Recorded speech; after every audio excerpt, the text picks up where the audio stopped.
তো আমার কালো জাম খেয়ে গেলে, হ্যাঁ, বউ আবার এসছে, শুধু না আবার শালি করে নিয়ে এসছে, এসে কালো জাম খেয়ে যাই, কালো জাম খেতে দেবে না, কালো জাম আমার কত প্রিয় বলে। আরে সুভাষিস দা, হ্যাঁ একটু আগে ছোট হাতি করে মিষ্টি নিয়ে গেলে বাড়িতে, হ্যাঁ। আবার এখানে কালো জাম খাচ্ছ, আরে ব্যাপারটা কি?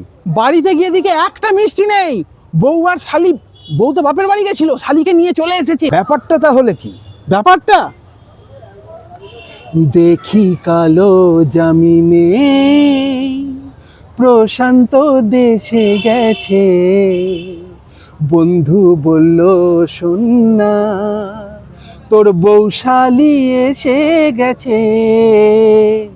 দেখি কালো জামিনে প্রশান্ত দেশে গেছে, বন্ধু বলল শোন না, তোর বৌশালী এসে গেছে।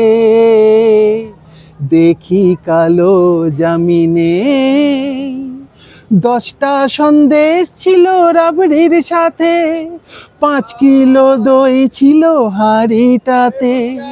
10টা সন্দেশ ছিল রাবড়ির সাথে, শালাও এসেছে শালির সাথে। ওইভাবে দই খায় কি কোনো লোকে?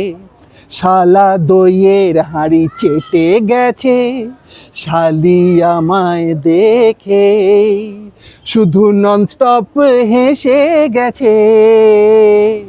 দেখি কালো জামিনে প্রশান্ত দেশে গেছে, বন্ধু বলল শোন না, তোর বৌশালী এসে গেছে।